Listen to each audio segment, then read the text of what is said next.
Hello and welcome to Spinster's Library. I'm Claudia, and this is a room of my own.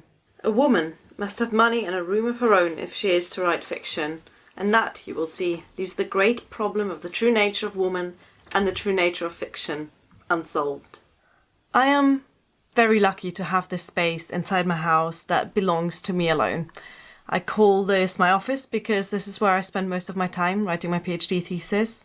It's also my creative workspace, and I write, record and edit almost all of my booktube videos in here. When my husband and I moved here into this almost indecently large 3-bedroom house, all to ourselves and our cats, we almost didn't really know what to do with all this space.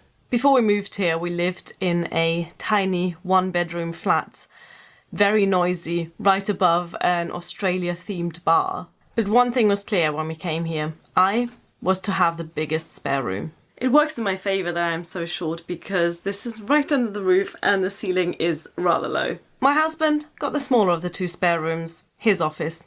He mostly uses it as a dumping ground for all of his possessions.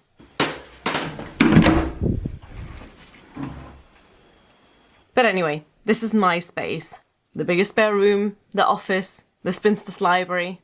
And in here, I've been reading A Room of One's Own by Virginia Woolf. This is of course a seminal work in 20th century feminist discourse, published in 1929, 90 years ago.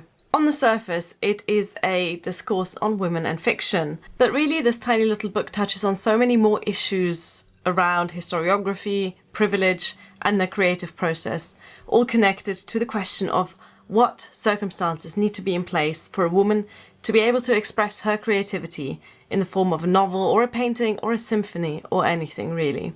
The most transient visitor to this planet, I thought, who picked up this paper could not fail to be aware, even from this scattered testimony, that England is under the rule of a patriarchy.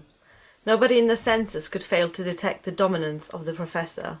His was the power, the money and the influence. He was the proprietor of the paper and its editor and sub-editor. He was the foreign secretary and the judge.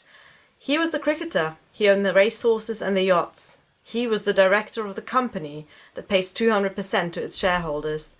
He left millions to charities and colleges that were ruled by himself.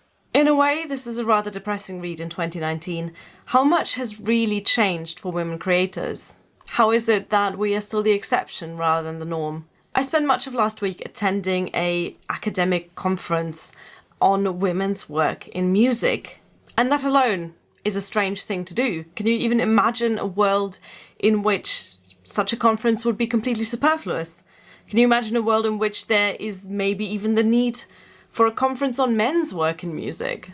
In this book, Virginia Woolf argues that the cards are so stacked against women that it's no surprise that they have, by and large, not been able to exercise their creative powers throughout history. Women are supposed to be very calm generally, but women feel just as men feel. They need exercise for their faculties and a feel for their efforts as much as their brothers do.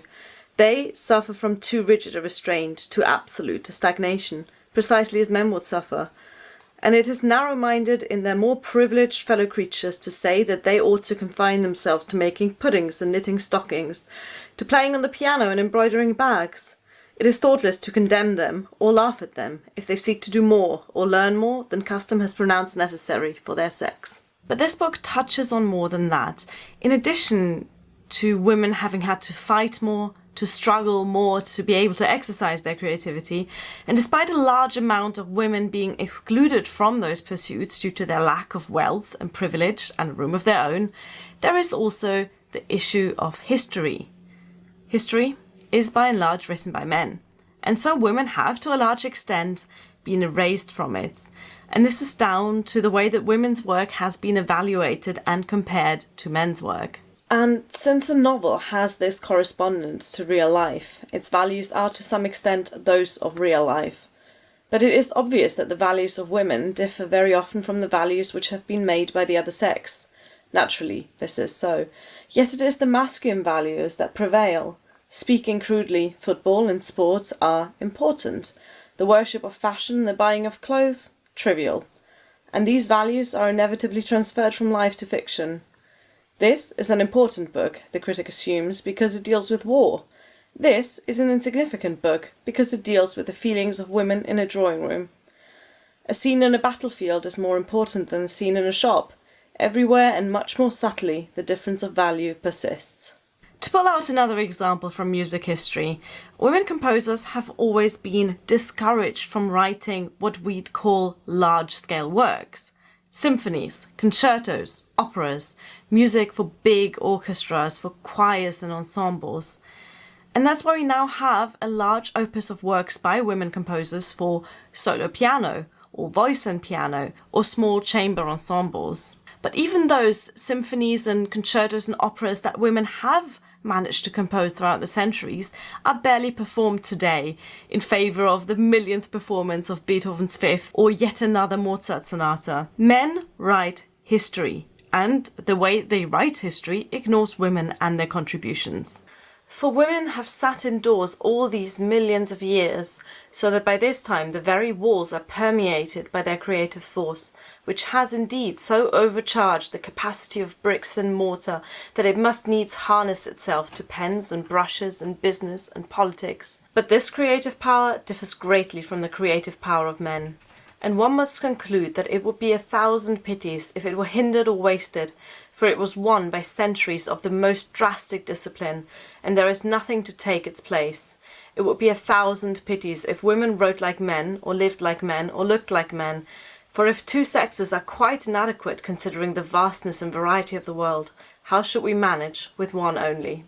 It's so depressing. How has my education failed me so much that I never learned about the achievements of half of the human population? How is it that now, as an adult, I have to educate myself on this hidden history, and more importantly, that I have to add to it so future generations of girls don't grow up convinced of their own insignificance? I'm in a very privileged position. I was able to go to university. In fact, I've been at university for the best part of a decade now. I told you about that conference that I attended about women's work in music. Can you guess how many of the attendants were men? I looked at the list of attendees, and it was only about 10%. And this is my final appeal to you watching this video. Read this book. Read this book, whoever you are, whatever gender you identify with, but especially read this book if you are a man. It will make all the difference. Thank you for watching. Goodbye.